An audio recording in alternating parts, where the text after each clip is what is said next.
देखो इसमें ये मंडी का पेपर सीरीज जो डिस्कशन चल रहा है उसी का थर्ड पार्ट है। आज हम लोग डिस्कस कर रहे हैं क्वेश्चन नंबर 24 सेट डी का। ठीक, क्वेश्चन सामने लिखा भी है। इसमें लिखा हुआ है एक भिन्न है जो कि हम लोगों को पता करना है कि भिन्न क्या है। ये चार ऑप्शन दिया हुआ है, उसके बारे में बताया ये है कि अंश जो है वो हर से चार कम है। अंश क्या है? हर से चार कम है। तो देखो पहले ऑप्शन से ही देख लेते हैं। यहाँ पे जैसे अंश को देखोगे तो यहाँ पे चार कम है, ठीक है। यहाँ पे देखोगे तो पांच कम है, ये तो है ही नहीं ऑप्शन। फिर यहाँ पे भी देखोगे तो कितना कम है? चार।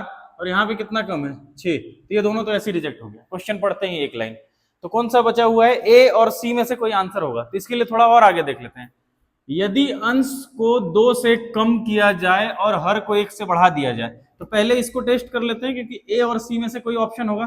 तो अंश को हम लोगों को दो से कम करना है। तो देखो इसको अगर मैं दो से कम कर दूंगा तो भाई ये तो जीरो हो जाएगा, भिन्न ही नहीं बचेगा। इसका मतलब ये भी आंसर नहीं होगा। तो कौन सा आंसर हो जाएगा? सी।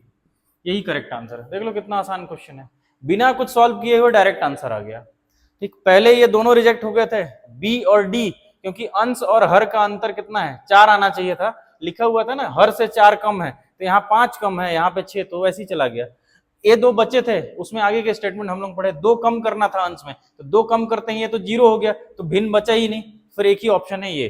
अब किसी को जानना है ये सही है कि गलत, तो चेक करके देख लो। जो बोला है, बोलता है कि अंश में दो कम करो। देखो भिन्न तो ये है, इसमें अंश में दो कम कर देंगे अगर, तो ये कितना बचेगा? एक बचेगा।